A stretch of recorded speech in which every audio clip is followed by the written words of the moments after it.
Hello అండి, welcome back to my channel smart Anju vlogs. ఈరోజు మన రెసిపీ వచ్చేసి మటన్ గ్రేవీ కర్రీ అనమాట. చాలా ఈజీగా ప్రెషర్ కుక్కర్లో ఎలా చేయాలో నేను మీకు చేసి చూపిస్తాను. ఈ కర్రీని బ్యాచిలర్స్ కూడా చాలా ఈజీగా చేసేసుకోవచ్చు అనమాట. ముందుగా వీడియోలోకి అయితే వెళ్ళిపోదాము. ముందుగా స్టవ్ వెలిగించుకొని ప్యాన్ పెట్టుకొని అందులో 3 టేబుల్ స్పూన్స్ ఆయిల్ అనేది యాడ్ చేశాను. కొంచెం హీట్ అయిన తర్వాత మసాలా దినుసులు వేసేసుకున్నాను. బిర్యానీ ఆకు, చెక్క, లవంగా వేసుకున్నాను. ఇప్పుడు ఉల్లిపాయని కట్ చేసుకున్నాం కదా, పెద్ద సైజు ఉల్లిపాయని తీసుకొని సన్నగా కట్ చేసేసి ఆయిల్లో వేసేసేయండి. ఈ ఆనియన్స్ అనేవి బాగా ఫ్రై అవ్వాలి. సిమ్లోనే పెట్టి ఫ్రై చేయండి. హైలో పెట్టారంటే మాడిపోతే టేస్ట్ బాగుండదు.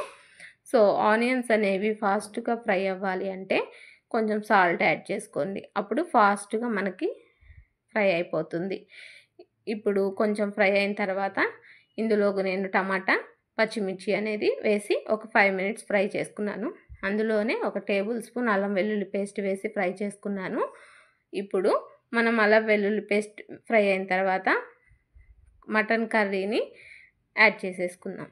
యాడ్ చేసేసుకొని ఒక 5 నిమిషాలు అలాగా తిప్పుతూ ఉండండి, లేకపోతే అడుగంటుతుంది. ఇప్పుడు మీడియం ఫ్లేమ్లో పెట్టేసి మూత పెట్టేసి ఒక 5-10 మినిట్స్ బాగా మగ్గనివ్వండి. బాగా మగ్గితే వాటర్ అనేది దాంట్లో నుంచి రిలీజ్ అవుతుంది. చూడండి, ఇక్కడ ఇలా చూపిస్తున్నాను. ఇలాగా వాటర్ రిలీజ్ అవ్వాలన్నమాట. బాగా ఫ్రై అయిన పీసెస్కి అల్లం వెల్లుల్లి పేస్టు అనేది ఇప్పుడు పీసెస్కి బాగా పట్టి ఉడుకుతుంది. ఇంకొక 5 మినిట్స్ కూడా మనం పెట్టుకున్నామంటే ఇంకొంచెం వాటర్ రిలీజ్ అవుతుంది. ముక్క అనేది కొంచెం ఒక 80% ఉడుకుతుంది అనమాట. ఇప్పుడు ఇందులో కొత్తిమీర, పుదీనాని యాడ్ చేసేసి కాసేపు మనం ఉడకబెట్టుకుందాము. కొత్తిమీర, పుదీనా వేసిన తర్వాత ఒక 5 నిమిషాలు ఉడకబెట్టుకున్నామంటే కొత్తిమీర, పుదీనా ఫ్లేవర్ అనేది మన పీసెస్కి బాగా పడుతుంది. ఇలాగ కలిపేసేసి ఒక 5 నిమిషాలు మూత పెట్టేసి మగ్గనిచ్చేద్దాం. ఇంకొంచెం వాటర్ రిలీజ్ అయితే అప్పుడు దీంట్లోకి కారం అనేది యాడ్ చేస్తాను. ముందుగా యాడ్ చేసామంటే అంతగా టేస్ట్ అనిపించదు. నేనైతే ఇలాగే చేసుకుంటాను. కొంతమంది ముందే యాడ్ చేసేసి మ్యాగ్నేట్ చేసి పెట్టేసుకుంటారు. సో నేనైతే ఇలా చేసుకుంటాను. ఇప్పుడు ఇందులో వాటర్ రిలీజ్ అయిపోయి కొంచెం వాటర్ అనేది ఇంకిపోతుంది కదా, ఇప్పుడు కారం అయితే యాడ్ చేస్తున్నాను. మీ టేస్ట్కి తగ్గట్టు కారం వేసుకోండి.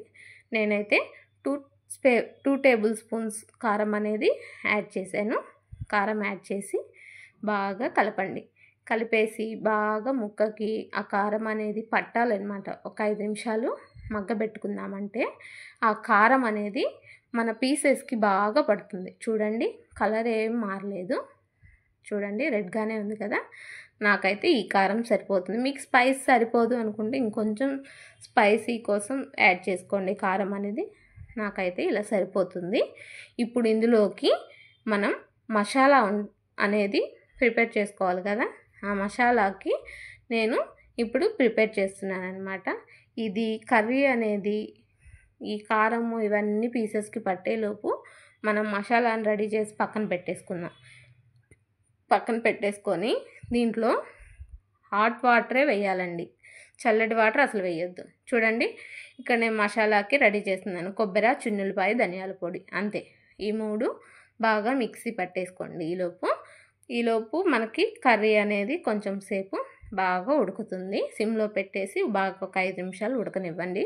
చూడండి, ఇక్కడ నేను మిక్సీ పట్టేసాను కదా, ఈ మసాలానే మనం లాస్ట్లో యాడ్ చేస్తామన్నమాట. దీన్ని పక్కన పెట్టేసుకోండి. ఇప్పుడు హాట్ వాటర్ వేస్తేనే టేస్ట్ ఉంటుందండి. నార్మల్ వాటర్ అసలు వేయకండి, ఎందుకంటే టేస్ట్ మారిపోతుంది. కర్రీ ఇప్పుడు దాకా బాగా హీట్లో ఉంది కదా, మనం కూల్ వాటర్ వేసామంటే అస్సలకి టేస్ట్ ఉండదు. సో హాట్ వాటరే వేసుకోండి. నేను పక్కన హాట్ వాటర్ పెట్టేసుకుంటాను. ఆ హాట్ వాటర్ని ఇప్పుడు యాడ్ చేసేసాను. మీకు గ్రేవీ అనేది చిక్కగా కావాలనుకుంటే కొంచెం వాటర్ వేసుకోండి, వాటర్ తగ్గించుకోండి. లేదు వాటర్ కావాలి అనుకుంటే ఇంకొంచెం వాటర్ యాడ్ చేసుకోండి. గ్రేవీ అనేది వస్తుంది. నాకైతే గ్రేవీ థిక్గానే కావాలి కాబట్టి నేను వాటర్ అనేది కొంచెం యాడ్ చేసుకున్నాను. అంటే ఒక 1 గ్లాసే వేసుకున్నాను. ఇప్పుడు సాల్ట్ అనేది అడ్జస్ట్ చేసుకోవాలి. మీకు సాల్ట్ సరిపోయిందో లేదో చూసేసుకోండి. సాల్ట్ వేసేసుకోండి. ఇప్పుడు ప్రెషర్ కుక్కర్కి పెట్టేసి ఒక 3-4 విజిల్స్ అయితే పెట్టేసేయండి. బాగా 3-4 విజిల్స్ వచ్చేస్తే మన పీసెస్ అనేవి బాగా సాఫ్ట్గా ఉడికిపోతుందన్నమాట. మీకు ఉడకలేదు అనుకుంటే ఇంకొక విజిల్ ఎక్స్ట్రా పెట్టుకోండి. చూడండి నేనైతే 3 విజిల్స్ పెట్టి కట్టేశాను. ఇప్పుడు విజిల్ తీసేసి ప్రెషర్ తీసేసే లిడ్ అనేది ఓపెన్ చేయండి, లేదంటే పేలిపోతుంది. చూడండి చూసారు కదా. ఇప్పుడు మళ్ళీ స్టవ్ వెలిగించుకొని సిమ్లో పెట్టేసుకొని టేస్ట్ చూసుకోండి. సాల్ట్ యాడ్ చేసేసుకోండి. ఇప్పుడు దీంట్లోకి మనం ముందుగా మిక్సీ పట్టి పెట్టుకున్నాం కదా ధనియాల పొడి, అది కొబ్బరి చిన్నులపై అదైతే వేసేసాను. ఇది వేసిన తర్వాత ఒక్క 1 మినిట్ అనేది ముక్కకి బాగా పట్టనివ్వండి అంతే. ఎక్కువసేపు అస్సలకి పట్టనివ్వకండి, స్మెల్ వచ్చేస్తుంది, మసాలా స్మెల్ వస్తుంది ఎక్కువగా. ఇప్పుడు 1 నిమిషం మగ్గబెట్టేసుకొని లాస్ట్లో దీంట్లో కొత్తిమీర అనేది యాడ్ చేసుకుందాం మనం. 1 నిమిషం మగ్గిపోయింది కదా. ఇప్పుడు నేను దీంట్లో కొత్తిమీర అనేది యాడ్ చేశాను. సో లాస్ట్లో వేసుకుంటేనే కొత్తిమీర టేస్ట్ బాగుంటుంది. అంతేనండి, ఈజీగా ఉండే మటన్ గ్రేవీ కర్రీ రెడీ అయిపోయింది. ఈ వీడియో మీకు నచ్చితే లైక్ చేయండి, షేర్ చేయండి, సబ్స్క్రైబ్ చేయండి. బాయ్.